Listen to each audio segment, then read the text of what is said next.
try to play, but you're never gonna beat me. Look the other way, what I'm doing ain't easy. Bloody hands stained from the people who deceive me. Muddy hands break through the chains, go free me. Looking for change, looking for pain, pulling a mob, pushing a train. I'll never stop, stick to a lane, pick up the pieces and go rearrange. I'll be the best above all the rest, put me to the test and expect nothing less, you check as I'm chess, what's happening next, yeah. You got the venom. Okey, Assalamualaikum warahmatullahi wabarakatuh dan salam sejahtera kepada anda semua fans Harimau Malaya. Rasanya dah lama saya tak bersiaran dalam Kasih Parab. Satu show istimewa di mana fans berhak untuk bersuara dalam sesi ini. Tak ada betul, tak ada salah. Fans berhak mengutarakan apa jua cadangan ataupun pendapat. Yang baik kita ambil, yang buruk kita tinggalkan. Okey, dan hari ini kita bukan nak berbicara tentang bola, bukan berbicara tentang badminton, tapi kita nak bawa anda untuk berbicara tentang olahraga. Bersama saya, fans Tega, olahraga negara, pergi Sukan C, pergi Sukan Asia, semua pakai duit sendiri. Kita beri tepukan, saya bagi tepukan kepada Abang Azrael bin Haize ataupun lebih dikenali sebagai Abang Mike. Sihat Abang Mike? Alhamdulillah, sihat. Yeah. Terima kasih ya Tuan dan juga Harimau Melaya lah kerana menjemput saya yang biasa-biasa je ni, tak ada apa-apa pun. Tak ada istilah biasa-biasa bang. Fans dia ada idea, kita raikan idea fans, okey? Okey, apa acara favourite abang olahraga? Kalau yang memang abang mesti tunggu paling utama apa bang? Okey, saya dulu 100, 200, 400 lah runner, and then juga lompat kijang. So inilah acara-acara yang saya memang tunggulah. 100, 400 lompat kijang. Sebab itu acara saya masa sekolah menengah dulu dan juga semasa di universiti lah. So saya nak shout out dengan saya punya coach lah, Sir Segeranair. Sekarang dia di Perlis lah. Dia dulu coach juga untuk Romzi Bakar, semua dia yang for me coach yang paling saya kenang sampai bila-bila lah. Orang kata bagi muntah hijau lah. Coach lah dulu bagi muntah hijau. So kalau macam abang ni, rasanya abang dapat melalui era 90-an, 2000, 2010 ke atas kan. Tapi abang ingat tak, kalau ikut sprinter Malaysia, rivalry antara Watson Nyambek dengan Azmi Ibrahim sampai sekarang adalah yang paling sengit. Yang orang saya rasa rivalry tu tak berlaku lagi. Sebab lepas tu kebanyakan muncul individu dia macam menyelah sendiri, tak ada yang terlalu sengit rapat tau. Saya ingat lagi masa Sukma dulu, Azmi Ibrahim dengan Watson Nyambek punya larian tu memang orang tunggu-tunggulah. Tunggu lah, menjadi tumpuan. Betul. Full House Stadium. Abang, apa yang membuatkan suasana tu kita tak dapat rasa balik bang zaman sekarang ni? Rivalry tu tak ada macam tu. Salah satunya mungkin dari segi promosi kot. Bagi saya promosi ni penting untuk menghypekan satu acara. Sebab dulu kita boleh tengok kalau ada olahraga, kita stadium bukan penuh. Dulu kalau tuan ingat, kita bukan Malaysia Open, kita ada satu Interbank. Interbank ni most of atlet-atlet Malaysia akan kerja dekat bank contoh Maybank ke, Bank Bumi Putra ke, Public Bank, Konik Bank. Dia orang ni semua most of our national athlete adalah bekerja di sana lah. So dia orang ni diberi gaji pada masa sama berlatih untuk mewakili negara. So kalau Interbank tu memang orang akan turun. Dah jadi macam Malaysia Open yang kedua lah. So bila ada macam tu, ada hype dan juga ada company-company yang backup dia orang. Okay, kau lari untuk bank aku. So dari segi tu dia punya pekerja-pekerja pun macam akan turun juga sokong kan. Bukan takat aku kenal kau, aku sokong kau, ataupun kau negeri aku tu, maksudnya akan jadi lebih ramai. Itu yang menjadi lagi hype. Dan kita tahu Senyambek ni, Flying Dayak ni daripada Sarawak, dan juga Azmi Ibrahim ni daripada Pahang. Dia orang ni ada dua style yang berbeza tau. Bagi saya memang masa zaman tu memang menarik lah. Lepas tu ada Hambri Mahat daripada Johor pula. So dia orang ni memang fight lah, yang terbaik lah. Ikut negara kita memang tak putus bakat sprinter, tapi dia macam one event wonder je. Macam Nazmizan sekali Sukan C, lepas tu Hafiz Jantan pun sekali Sukan C, Haikal Hanafi satu sekali Sukan C. Kenapa dia tak boleh macam kekalkan momentum tu bang? Ini actually bergantung jugalah daripada kerja latihan dan juga atlet itu sendiri. Kita pun this high intensity punya event tau, di mana training pagi petang, so memang kita tak dapat lari daripada masalah seperti kecederaan ataupun dari segi off form. Macam kita tahu tengoklah Raffi Jantan lepas 2017, dia 2019 dia pergi untuk Formula 1 saja. And then kali ni pula kalau mengikut list yang keluar, Haikal Hanafi tak dapat individu, dia cuma dapat Formula 1 juga. So tapi bagi saya itu tak menjadi masalah sangatlah. Cuma yang saya nak bahawa ini jurulatih dan juga atlet kena main peranan lah. Sebab adakah mereka eager ataupun hungry untuk go further, ataupun dia orang kata SEA Games pun cukup lah. Ada ataupun dia kata I rasa I can go further ASEAN ataupun World ke ataupun Commonwealth. Itu yang kita nak, ada mentality dari segi tu. Saya tak kata yang atlet-atlet lama ni tak ada mentality. Nazmizan pergi Atlanta, dia pergi 2004 Athens Olympic. So dia Olympian. So kita tak boleh menidakkan tu. Tapi saya rasa dia belenggu oleh injury juga. Dan sekarang ni kalau you perasan, Raffi Jantan pun dia macam ada dibelenggu oleh kecederaan. So cuma saya doakan mereka ni kembali pulih dan dapat bersaing satu sama lain lah. Bukan takat yang current punya dan juga yang atlet yang sedang meningkat naik macam Arsyad Saad ataupun Azim Fahami. So mereka ni maksudnya kita ada conveyor of talent. Selalu je datang. Bukan takat lelaki, perempuan pun sekarang dah ada kan. Dah ada macam Nusara Adi, dah ada Fatin Iliana, dah ada Aisyah daripada Sabah. So benda-benda ni semua bagus untuk in the sense of untuk Malaysia, sebab ada orang kata apa, ada fighting lah. So tak adalah orang ni awak pergi lah, awak confirm dapat. So now everybody has to earn dia punya place dekat untuk negara lah. Kalau kita tengok kan senarai pelari-pelari 100 meter yang kita ada ni cukup untuk buat final Malaysia saja. Hafiz Jantan, Haikal, Jonathan, Azim, Arsyad kan.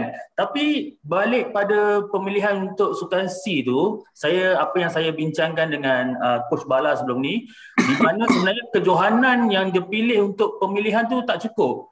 Dua kejohanan yang diambil kira untuk pemilihan sebenarnya memang belum cukup, tempoh yang tak mencukupi lah untuk atlet. Sekurang-kurangnya coach kata perlukan prestasi konsisten selama at least untuk 5 kejohanan ataupun setahun. Tapi sebab kita dibelenggu dengan COVID kan, jadi betul. Tak mana rasionalnya pihak pemilihan, mungkin persatuan memilih berdasarkan 2 kejohanan je, sedangkan persatuan sendiri terdiri daripada bekas-bekas atlet juga dalam tu. Kenapa dia melihat benda ni cukup untuk 2 kejohanan untuk pilih? Abang, pendapat abang macam mana? Okey, mula-mula kita kena faham lah, sebab Malaysia ni dia punya COVID and the way they handle the COVID pun lain daripada negara lain. Kita contohnya di negara luar negara kan, macam negara barat semua tu, dia orang ada COVID tapi dia orang still ada certain SOP yang boleh-bolehkan dia orang training dan juga buat competition. Tapi di Malaysia ni saya tak pasti apa yang terjadi, tapi saya diberitahu itu alasannya tak boleh buat sebabkan government punya strict SOP semua bendanya. So saya nak cakap yang lebih lanjut saya tak pasti, tapi sepatutnya planning patutnya dilakukan dengan lebih baik, di mana kalau tak boleh ada COVID, mana tak boleh pertandingan secara open, patutnya kena buat every month ke every 2 months ke competition. Sejak kita habis daripada Olimpik dulu, kita dah tahu bahawa tahun depan akan ada mula-mula SEA Games patutnya buat tahun lepas kan. Ya. Tapi sebab November betul dia orang tukar pergi bulan 5. So sepatutnya jangan kita tunggu bila jadi tak jadi. Just make up a proper planning, schedule, and then just anggap benda ni will happen. So bagi saya, persatuan ataupun pihak-pihak yang berwajib ni kena ada planning lah. Jangan cakap bila last minute kita akan ambil 2, which is bagi saya unfair untuk atlet dan juga jurulatih sebab dia orang nak prepare and then untuk bukan senang tau nak bagi atlet peak to a certain level, lepas tu nak kena peak lagi pada SEA Games. So masa dekat ni sempat ke tak sempat ke, this all takes a lot of planning dan juga scheduling. So saya merasakan 2 memang tak cukup. Sekurang-kurangnya kena ada a few more early bulan 1, bulan 2 tu kena ada pre competition, ataupun kalau tak boleh persatuan kebangsaan buat, persatuan negeri kena bekerjasama lah, ataupun macam saya cakap lah, kena ada proper planning, semua orang kena ada komunikasi yang baik dan juga sit down and then see apa kita nak buat dengan olahraga di Malaysia ni. Macam mana pemilihan, sebab betul lah apa yang Coach Bala cakap, kalau takat 2 je betul yang kita nak pilih, kita terkira lagi ada yang cedera dalam 2 tu, ada yang kena COVID tak boleh lari, so macam mana orang macam ni. So kita sepatutnya dia beli tempoh yang proper dan juga pertandingan yang proper. Itu bagi saya, pendapat saya lah. So sebab dilihat terburu-buru lah memilih pelari dalam 2 kejohanan sebelum ni. So yang terpilih Russell dengan Arsyad yang akan bawa nama negara untuk 100 meter, betul? So pendapat abang pribadi, sebenarnya perlu tak kita bagi ruang ataupun peluang juga kepada Khairul Hafiz Jantan yang nampak mula dapat momentum balik, Junadin Nyepa pun baru menang IPT ni, mereka ni patut diberikan ruang juga ke? Ataupun memang 2 tu selayaknya? Okey, itulah kita satu benda yang kita kena firm, kita kena bertindak secara adil lah kan. Bila kita dah ada cut off date atau kita dah ada confirmation bahawa these are the date atau time, kita cakap senang lah. Contoh US punya trial untuk pergi Olimpik kan. Okay, you have to do a trial. You menang, you kalah, this will be it. You akan wakil. 3 orang yang paling laju akan wakil US pergi sana. That's it. Pernah terjadi ada satu saya sebelum Rio Olimpik, kalau saya salah, tak maaf lah di mana atlet 100 meter hurdle perempuan, dia adalah rank nombor 1 dunia. Tapi dia tewas di tak masuk final ataupun tewas di final, satu dia tak dapat wakil US untuk ke kejohanan Olimpik. Tetapi selang lepas tu dia pergi pecah rekod dunia. Tapi dia tak dapat. Sebab kita dah cakap cut off date adalah ni. Tapi kena ada proper lah, janganlah tinggal 2-3 minggu atau sebulan, kita akan buat pemilihan macam ni. Kita kena ada proper, sebab schedule untuk buat training akan ambil masa yang lama. Kita tak boleh cakap dalam masa sebulan atau 2, kita akan buat ni, time ni. So kena ada proper planning. Kalau macam US ni kita dah tahu, dia dah ada buat US trial pada certain time, date, semua orang dah tahu 6 months before ataupun at least 4 months before. So dia tahu, dia dah prepare for that. So unlucky lah for few, but then at least dia baru ni Tokyo ni rezeki dia menang pingat, walaupun bukan emas lah, tapi dia got pingat Olimpik. Bagi saya dapat pingat Olimpik ni pun dah satu kejayaan besar lah. So bagi saya tu saya cakap, komunikasi kena ada, planning pun kena ada. Benda ni kena kena parallel lah, kena sama, supaya kita tidak menganiaya mana-mana pihak, tak kira coaches ataupun atlet. Dan jangan ada milestone ni berubah-ubah. Kejap macam ni, kejap macam ni. Kita nak pilih untuk ni. So dia kita akan ada special 100 meter untuk perempuan pula. Sebab kita nak drop orang. Macam mana pula? Itu cakap banyak sekian ni, kenapa jadi macam ni? So bila ada milestone tiap berubah, kata nama dah final lah, kenapa tak edit pula? Nak hantar tak nak hantar. So benda ni yang tak ada komunikasi. So pihak yang berwajib lah, yang diberi tanggungjawab amanah ni, kena buat kerja dia dengan betul lah. Jangan buat main-main ataupun ada agenda lain. Saya tak katalah ada agenda, tapi kita kena diberi amanah, kena buat betul lah. Berdasarkan apa yang dibincangkan, of course dalam grup Malaysia Atletik yang saya follow abang, saya tengok banyak posting abang, sebenarnya banyak juga isu-isu yang agak membingungkan juga. oleh persatuan olahraga ni. Sebab contohlah penganjuran pertandingan yang terlalu terburu-buru, acara dalam satu hari kan terlalu pack, dan isu-isu macam yang terbaru Nauraj yang penyertaannya tak dihantar tanpa pengetahuan dia. Kenapa berlaku masalah komunikasi macam abang cakap tu? Macam mana boleh berlaku dan apa sebenarnya cara yang boleh kita atasi, yang kita boleh guna untuk atasi masalah ni bang? Siapa yang perlu bertanggungjawab? Macam ni, komunikasi tu penting. Dalam setiap apa benda, tak kira lah kita dengan family kita ke, kita dengan bos kita ke, dalam company ke, even persatuan lah. Bagi saya, ni saya nak quote sebab bila disoal oleh Ashraf Awani, Datuk Presiden ada cakap, kita orang tak tahu yang Nauraj di sana apa kan. Bagi saya is arrogant punya statement lah. Sebab kita dah tahu dia dah setahun dekat Germany tu. Takkanlah dia duduk sana sebagai parti kot, pendatang pendatang asing tanpa izin. In fact dia dah kahwin dengan orang di sana pun. So mestilah dia ada macam visa untuk tinggal penduduk tetap di Germany tu. So kita tidak menidakkan bahawa persatuan MAF ni dapat info last minute sebab dia kata before this ni dah usaha cara sebab sebiar tak ada High Commission ataupun duta di Malaysia, so pergi Jakarta take long time. Tapi dia cakap kalau kita ada komunikasi, kalau kita tak tahu, sebab dia kata dia tak tahu kan. Tak tahulah cik, tuan ada dengar tak dia punya statement tu. Dia kata saya tak tahu. Bagi saya, orang yang tak tahu kena tanya. Sebab kalau tak tanya, sesat jalan. Kan itu kita punya ni kan. Oleh itu, sepatutnya dia tanyalah sebelum buat apa-apa keputusan untuk tidak menghantar Nauraj. Sepatutnya, it's just a phone call away. Hello Nauraj. At first your name was not being invited, but then due to maybe injuries or whatever, you are not the top 12, and then World Athletics would like to invite you to join the high jump event. But the problem is that we don't have. Can you do something about it? Dia dekat Jerman, Jerman confirm lah ada High Commission dekat sana, dan dia kalau persatuan boleh cakap, okay, can you do something about this? At least you try yourself.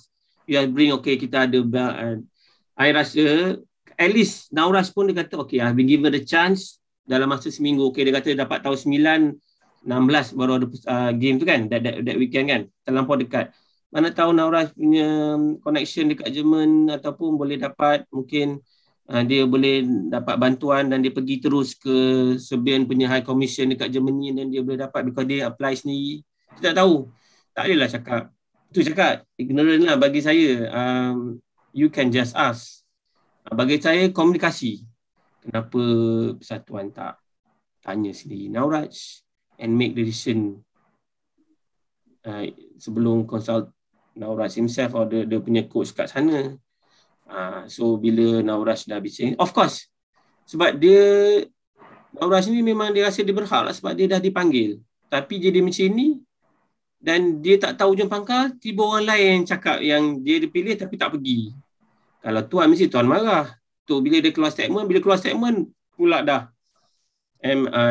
persatuan cakap tunjuk sebab nanti lepas tak nak buat sekarang, lepas SEA Games baru nak bersidang untuk memberi tahu ataupun menjatuhkan apa hukuman ke atau apa benda. Kita tak cakap hukuman apa benda nak buat. So ini bagi saya tak baguslah. Lepas tu bila atlet atau jurulatih cakap, dia keluar akta ni lah 15 apa saya pun tak tahulah. So bagi saya benda ni boleh dibuat dengan baik. Jangan besar kepala lah bagi saya. Kita kat sana diberi amanah untuk menjaga kebaikan bukan takat atlet dan juga jurulatih. Sebab the future of atletik Malaysia ni ada di tangan anda. So kita tak nak orang fed up dengan perkara-perkara yang bagi saya boleh diselesaikan lah. Tapi zaman-zaman authoritarian ni dah tak ada lah. Mana aku persatuan, aku paling besar, aku boleh buat apa-apa decision, korang jangan. Tak boleh, kita have to discuss, communicate. Dan macam cakap lah, persatuan kena bergerak ke abad sekarang. Saya nak tanya Tuan, Tuan ada nampak persatuan punya website tak? Ataupun Facebook tak? Saya cuba search hari tu tapi tak berjaya. Kita dah 2022 lah. So, benda yang paling basic untuk information, scheduling, apa yearly planner untuk kejohanan olahraga kat Malaysia untuk tatapan semua. Benda macam ni lah tak ada. So macam mana kita nak ada hype untuk mengatakan okey depan ni ada Johor Open. Azim akan turun sekali dengan Arsyad Saad lawan dengan Jonathan Jepa. Bila orang dah ada itu, benda tu lah. Tu cakap promosi tu, komunikasi tu penting. Ada banyak benda yang saya sebagai fan ni lah agak macam terkilan lah kalau rasa macam tak puas hati lah sebab cara diorang ni macam tak nak pergi maju ke depan. Macam cakap lah, website, Facebook page ke, kan? Itu jangan cakap lah dari segi macam mana dia nak mengpopular ataupun find ways to persatuan buat duit. Kenapa persatuan badminton Malaysia boleh dapat sampai Petronas sponsor dia orang? Before that ada banyak-banyak Selcom lah apa benda, tapi kenapa persatuan ni tak ada? Balik-balik Milo, okeylah 100+. So kita persatuan ni ada satu persatuan negeri, kita ada Johan 2 kali tau SEA Games punya champion 100 meter. Southeast Asia ada berapa penduduk? Lebih pada 500 bilion. Kalau kita dah jadi Johan atau juara emas, patut kita boleh tap on this as a marketing dan untuk dapatkan sponsorship lah. Betul tak? Bila ada sponsorship, ada duit bolehlah kita senang nak buat kerja. Ni tak nak cakap kita tak boleh hantar, kita cuma boleh hantar 5 orang je lah sebab bajet tak ada. Walaupun 6 orang boleh hantar, nanti hantar 5. Contohlah, saya tak kata nanti dia orang hantar 5, tapi tengoklah nanti apa kesusahan dia orang. Kita faham COVID sekarang ni ada masalah kekangan kewangan, tapi apakah effort yang dilakukan oleh persatuan untuk menambahkan kantung kewangan dia orang? Itu. Persatuan ni sebenarnya adalah cara yang paling senang untuk kita find money, kan? Sebab persatuan ni nak kena handle the whole atlet dan juga ialah industri olahraga di Malaysia ni lah. Saya panggil industri lah. Sebab kalau dibuat dengan betul, macam cakap, okeylah badminton mungkin dia orang taraf dunia, kan? Rugby pun boleh buat. Ada sponsor daripada Bank Islam. Lepas tu Proton pun ada juga bagi kereta untuk dia punya coach.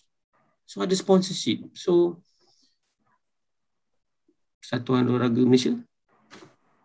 Itu soalan saya. Okay bang. Kebanyakan netizen lah yang saya baca, kan, dia memang tak boleh terima dengan masalah komunikasi ni. Seolah-olah macam ada agenda, macam dirancang. Kemudian ditambah pula dengan perangai yang tak boleh ditegur. Lepas tu dengan ketiadaan usaha untuk promosi, cari sponsor macam abang cakap tu. Kemudian penganjuran yang memang sambil lewa. Adakah faktor-faktor ni dah menunjukkan yang sebenarnya persatuan olahraga kita ni perlukan hala tuju yang baru ataupun pimpinan yang baru, perlu rombakan yang besar untuk berada di landasan yang terbaik? Abang, pendapat abang macam mana? Sinilah.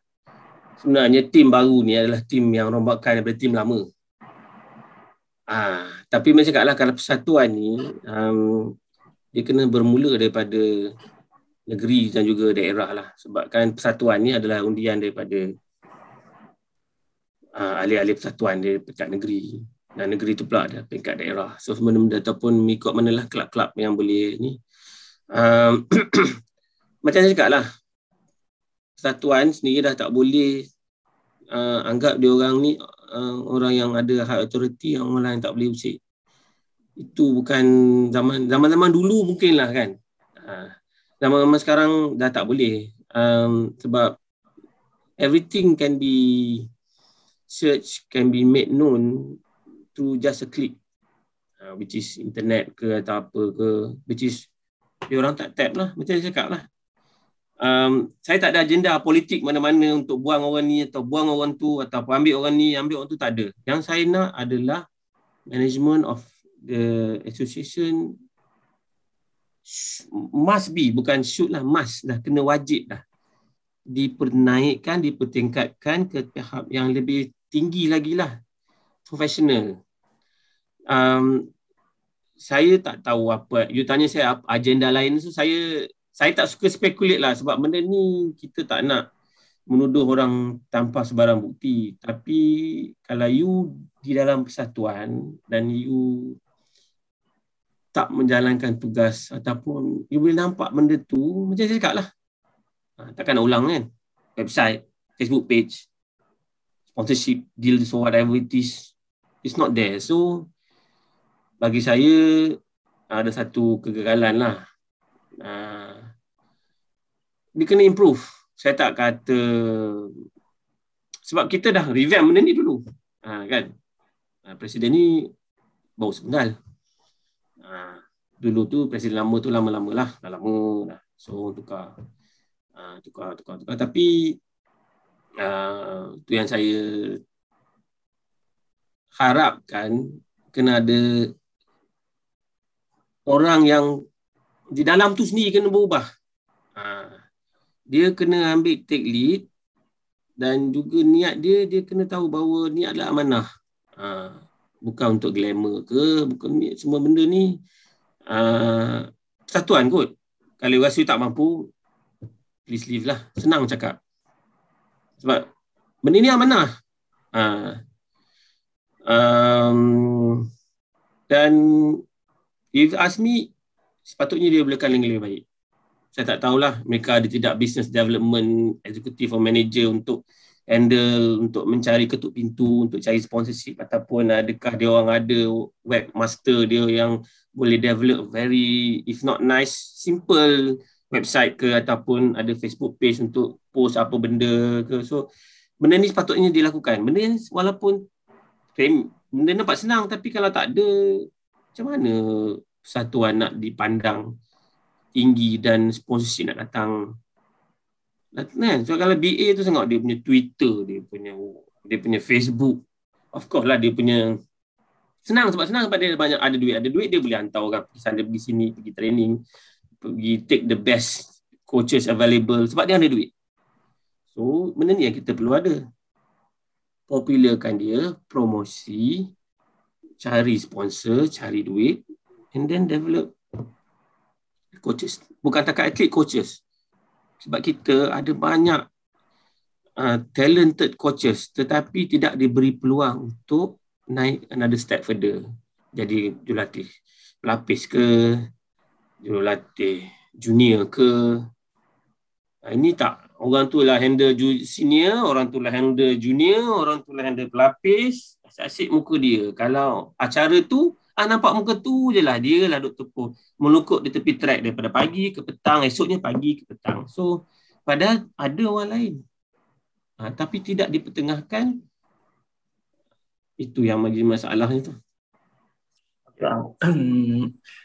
Sebelum ni awal tahun hari tu, isu allowance yang tak setimpal untuk atlet. Okey, lepas tu dengan kecelaruan macam ni, management dengan penganjuran pertandingan yang tak menentu, adakah ini sebenarnya punca atlet-atlet muda tak tahan lama dekat olahraga? Ataupun yang nak baru berkecimpung rasa takut nak fokus, nak serius dalam bidang olahraga? Mungkin saya tak dapat nafikan sebab macam saya cakap lah, atlet ni memerlukan support, bukan dari segi kejurulatihan, juga mereka pun dari segi kewangan juga. Bila macam cakap lah, dulu kita ada bank lah. Bank ni akan every time ni ada orang baru keluar, bank akan ambil. Kan? Sebab dia tu ada interbank. Tapi sekarang dia tak ada. Kebanyakannya mungkin pergi ke arah ATM kan, ataupun Navy, Army itulah. Supaya mereka ada extra bekerja, sebab mereka ada extra cash on top of allowance. So allowance sebagai atlet ni memang penting. Bagi saya, mereka pun manusia, mereka pun ada makan, nak pakai, ada nak telefon dan juga benda-benda lain lah kan. Kita tak nak nanti atlet kita macam hidup melarat pula lah. So bagi saya kan mula-mula allowance untuk tu saya cakap, it go back to kemampuan dan juga apa yang persatuan boleh bagi jugalah on top of apa yang government boleh bagi. Kita faham semua benda dalam dunia sekarang ni ada memerlukan kewangan. So kita kena carilah method of finding funds ataupun money. Sebab dengan ada kewangan yang mencukupi baru kita boleh plan dengan senang. Itu yang bagi saya paling penting. Promosi dan juga fund. Itu. Okey, soalan terakhir saya bang. Harapan abang untuk olahraga dan apa yang abang ingin lihat dalam 2 ke 3 tahun akan datang untuk sukan olahraga? Saya nak kita bertanding bukan takat SEA Games saja. Mula-mula saya tak nak kita ni go target kita Sukma. Itu bagi saya jago kampung lah. Saya harap MSN negeri ataupun persatuan negeri ni tidak terlampau mengagungkan Sukma. Sebab Sukma ni kita go back to apa tujuan Sukma, untuk mencari bakat, untuk kita pertengahkan dan juga kita push dia further. Bukan menjadi satu benda this is your ultimate. You dah menang Sukma, okay, balik. Habis. No, kita kena ada step Sukma and then senior kebangsaan, SEA Games, Asia, Commonwealth and Olympic. Kita ada sekarang.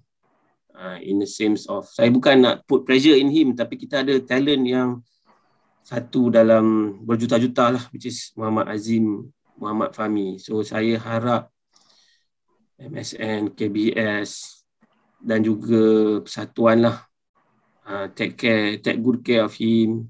Dia pun hari esok last paper dia ekonomi. Bagi saya, he's a talented and also atlet yang kata apa, pandai lah. Senang dalam SPM boleh lagi 10.37. Ada paper lagi. So bagi saya, kita kena jaga talent. Dan saya minta lah Azim Fahmi dan juga siapa yang layak saya merit ke kejohanan olahraga junior bawah 20 di Kali Columbia ni dihantar. Sebab kita nak this a big exposure. Jangan kita nak hantar C. Sebab dia adalah bagi saya ranking yang antara yang top 8 in the world lah. Kalau bukan top 5. Okay, kita ada Bonson ni kan, Puripol Bonson tu daripada Thailand. Lepas tu last weekend ada US punya yang lari 9.9 win tu. And then Botswana yang menang last. Kita nak lagi Azim ni rasa terpinggir sebab tahun lepas dia actually layak untuk pergi ke World Under 20 Junior di Kenya. Tapi disebabkan kita faham COVID, dia pun frust juga, tak dapat pergi. So tahun ni dah tak ada alasan lah. Kita pun 1 bulan 4 dah boleh open border. So bukan kata COVID ni tak bahaya, kita kena jagalah. Tapi saya harap, saya mohon lah, kalau ada isu dari segi kewangan, dia tahu mungkin kita boleh buat crowdfunding kan, apa benda kan, supaya kita nak atlet ni, kita tak nak nanti kecil-kecil ni ataupun muda-muda ni dia rasa frustrated. Kita nak mana yang layak pergi on merit, pergi. Okay. Saya tak kisah kalau walaupun dia buat 10.37 masa dia adalah terpantas, tapi sebab kita kena adil lah kan, sebab cut off dah lepas. Rasa dengan Arsyad, tapi kalau dia lagi Formula 1 saja di SEA Games, okey, tapi tolong hantar dia untuk pergi ke Kali di Columbia pada Ogos nanti. Selain daripada tu, saya harap sangat ada banyak perubahan lah. Perubahan drastik atau besar perlu dilakukan di dalam persatuan sendirilah.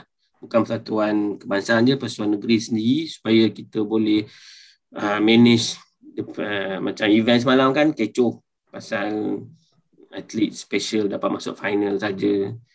Tapi orang yang datang daripada Sabah Sarawak naik flight, dia punya nak beri anak atlet dia masuk final, tiba nama kena buang. So itulah komunikasi tak ada. Tapi yang pelik, perempuan boleh buat final A, final B, tapi lelaki masukkan 2 tu. Tapi hari esoknya 200 meter tu dia buat 2 orang lagi. Okey, tak apalah. Ada that's why kita patutnya benda ni kena discussion lah juga dulu. Kalau nak buat benda ni kena tanya dengan management, dengan tanya dengan tim, sebab dia orang beribu-ribu tau datang flight daripada Sabah, Sarawak untuk join. Benda orang ni adalah orang bawah-bawah ni, sebab satuan dia dekat atas. Tapi yang nak develop orang dari bawah ni adalah coaches daripada Akaumbi ni lah. Dan kita kena support dia orang ni. Kalau dia orang sanggup keluarkan wang, mak bapak dia orang bagi duit untuk bagi jurulatih bawa ke sini, tiba-tiba tak dapat masuk final, memang frust tau. Especially dia orang nak kejar untuk masa untuk Sukmal semua ni, tapi dia diberi peluang. Sebab lepas ni dah puasa kan, dah tak ada. Cuma ada kat Malaysia, tak ada kat saya kejohanan, cuma ada kat Singapura saja. Lepas raya tu dan ada Johor Open lah, Pahang Open lah, semua ada. Tapi jangan menidakkan orang punya ni. Yang masalah lain pula, atlet tak ada masalah. Atlet tu, jangan marah atlet tu tau. Atlet yang lari final tu saja. Sebab dia ni diarahkan.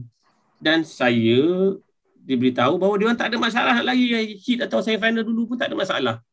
So jangan nak, saya harap tak ada orang nak maki pula atlet ni, sebab atlet ni dia hanya, yelah kalau dia tak ikut arahan pula, nanti kan dia pula kena akta 15 poin berapa pula lah, kita tak tahu.